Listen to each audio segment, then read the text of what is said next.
U.S. President Donald Trump says he will now impose a 50% tariff on copper imports. He made the declaration at a cabinet meeting in Washington, but it's unclear exactly when the new tariff will take effect.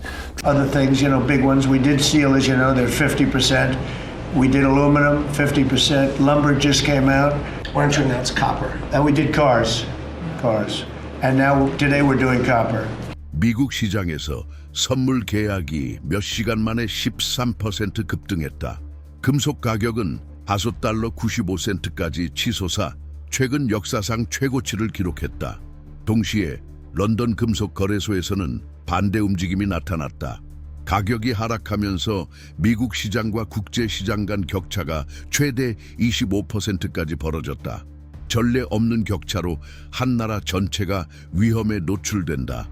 충격은 거래소 차트에만 국한되지 않는다. 공장 현장에서도 수치는 경악스러울 정도다. 전력업계 기업들은 수입 전선 비용이 즉시 18% 증가했다고 보고한다. 오하이오주와 인디아의 나주 같은 지역에서는 소규모 케이블 및 변압기 제조업체들이 구리 가격이 여전히 저렴한 아시아 경쟁사들에게 계약을 빼앗기고 있다. 그 결과 해고, 근무 시간 단축, 폐업 위협이 이어지고 있습니다. 전력망 유지 보수를 담당하는 에너지 기업들은 전선과 변압기 비용이 25% 상승했다고 보고합니다. 많은 기업들이 이미 전기 요금의 차액을 반영할 수 있도록 긴급 승인을 요청하고 있습니다. 국제적으로 인정받는 에너지 전문가인 경제학자 파티의 비롤은 상황을 이렇게 요약합니다. 구리는 단순한 원자재가 아닙니다. 현대 인프라의 중추입니다. 가격이 이렇게 급등하면 우리는 단순히 이익 마진이 줄어드는 문제가 아니라 산업 마비의 실질적 위험에 직면한 것입니다. 우리는 국가적 위기로 번질 수 있는 불균형에 직면해 있습니다. 건설업계는 이미 미국에서 표준 주택 건설 비용이 구리 전선과 배관 가격 상승만으로 17천 리틀 2천 달러 증가할 수 있다고 추산하고 있습니다. 고위층의 결정은 최하위 가구, 거실에 켜진 전구 하나에 이르기까지 연쇄 반응을 일으킵니다. 무역 파트너들의 반응은 아직 완전히 공개되지 않았습니다. 그러나 수치들은 이미 경계 태세에 들어간 한 나라를 보여줍니다. 둔화된 산업 생산, 계약 유지에 어려움을 겪는 기업들, 그리고 자동차부터 전기 요금에 이르기까지 인상된 비용을 직면하게 될 소비자들이 있습니다. 건축 자재 매장 진열대에서는 올해 1월 70달러였던 전선 롤이 9월에는 110달러를 넘어섰다. 이전에는 주거 지역에서 합리적인 가격으로 리모델링 계약을 체결하던 소규모 건설업자들은 이제 예산을 최대 30%까지 재조정해야 한다. 많은 고객들이 공사를 포기한다. 통신업계에서는 인터넷 및 광섬유 네트워크 설치 업체들이 케이블 비용이 15-20% 상승했다고 보고한다. 이는 농촌 지역 광대역 확장 약속이 무기한 연기되고 있음을 의미한다. 가정에 있는 가전제품, 2024년에 900달러였던 냉장고는 이제 1,300달러에 판매되고 있다.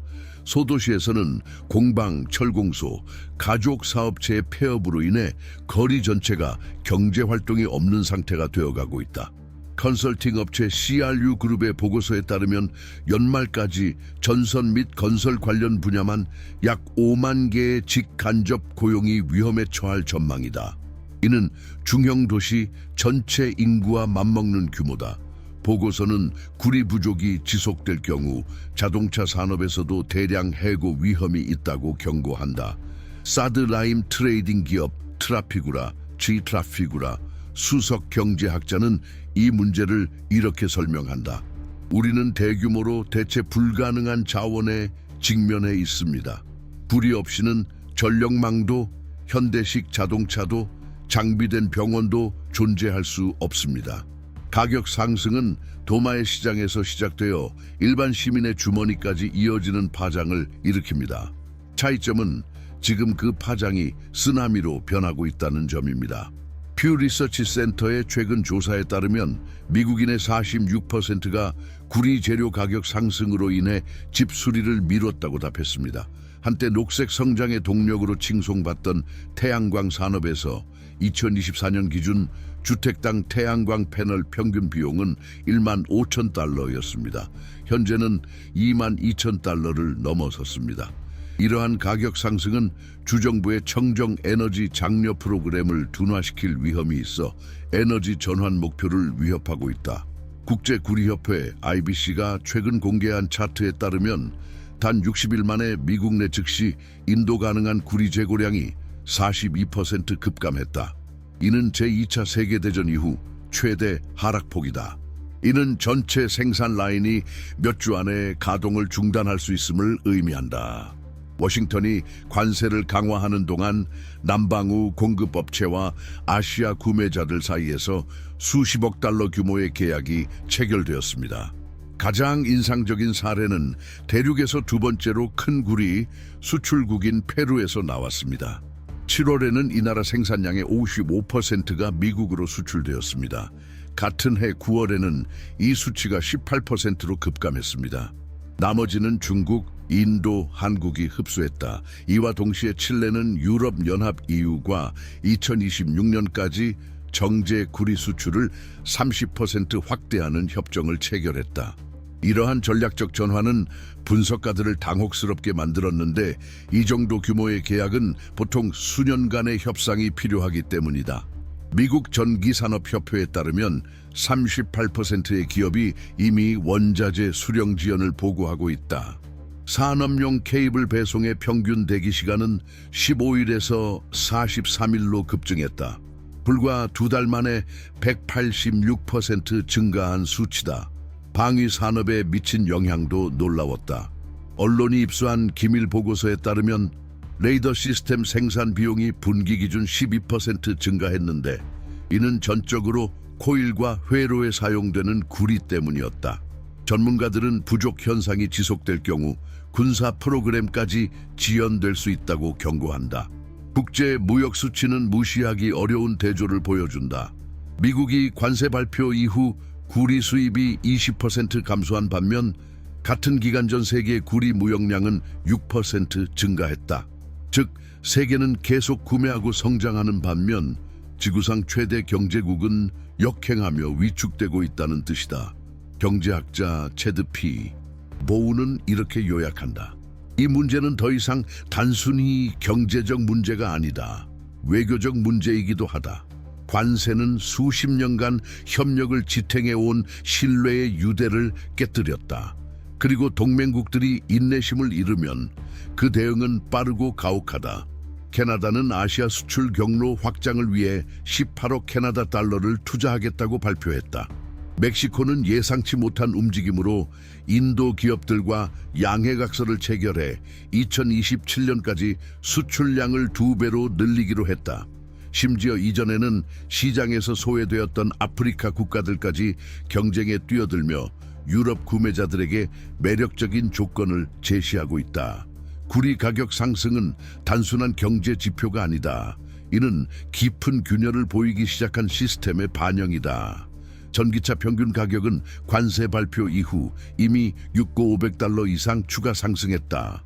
포드와 제너럴 모터스 같은 기업들의 경우 이번 분기만 해도 손실 추정액이 20억 달러를 넘어 자동차 산업에 전례 없는 압박을 가하고 있다. 그러나 그 영향은 자동차 제조업체를 넘어섭니다. 시장 조사에 따르면 구리 부족이 2027년까지 지속될 경우 미국은 전기 케이블부터 기술 부품에 이르기까지 구리에 의존하는 생산 분야에서 최대 30만 개의 직접 고용을 잃을 수 있습니다. 이 통계는 가족들의 생계 위협, 지역사회 전체의 취약화, 산업지역의 붕괴 위험으로 이어집니다. 에너지 안보 역시 또 다른 핵심 쟁점입니다. 에너지정보청 EAIA 자료에 따르면 2020년대 말까지 국가 전력망 확장을 유지하려면 100만 톤의 구리를 추가로 공급해야 합니다. 그러나 국제 공급업체들이 공급을 줄이고 관세 장벽이 계약마다 비용을 높이는 상황에서 이 목표는 거의 불가능에 가깝습니다. 내부 전망에 따르면 변화가 없다면 2028년까지 평균 전기 요금이 2배로 오를 수 있으며 이 부담은 각 가정과 기업에 직접적으로 전가될 것입니다. 이는 수십 년간 자급자족을 표방해온 국가가 이제 기본 원자재 앞에서 취약함을 드러내는 모습이다. 미 국방부 정책 차관보를 지낸 미셸 플로르노이는 이 딜레마를 이렇게 요약한다. 한 나라는 일시적인 인플레이션을 견딜 수 있다. 부문별 위기도 맞설 수 있습니다. 그러나 에너지, 교통, 통신 등 인프라 기반이 원자재 부족으로 훼손될 때 우리는 존재적 위험에 직면합니다. 구리는 단순한 금속을 넘어 전략적 무기가 되었고 미국은 스스로 선택해 그 위험에 노출되었습니다. 역사적 비교는 불가피하다. 1970년대 석유 위기로 배럴당 가격이 2년 만에 3배로 치솟았다. 오늘날 구리는 3개월도 차이되지 않아 비슷한 상승폭을 기록했다. 차이점은 석유의 경우 즉각적인 충격을 완화할 수 있는 전략적 비축량이 존재했다는 점이다. 구리의 경우 이런 완충 장치가 전혀 없다. 그 결과 점점 더 변동성이 커지는 시장에 의존하는 국가가 되었으며 외부 충격을 완화할 여지가 없다. 새로운 통계가 발표될 때마다 이전에는 기술적 우려로 여겨졌던 것이 이제는 생존을 좌우하는 문제로 부상했다. 한때 눈에 띄지 않던 구리가 이제는 안정과 붕괴를 가르는 경계선이 되었다. 그리고 일반적인 인식은 분명합니다.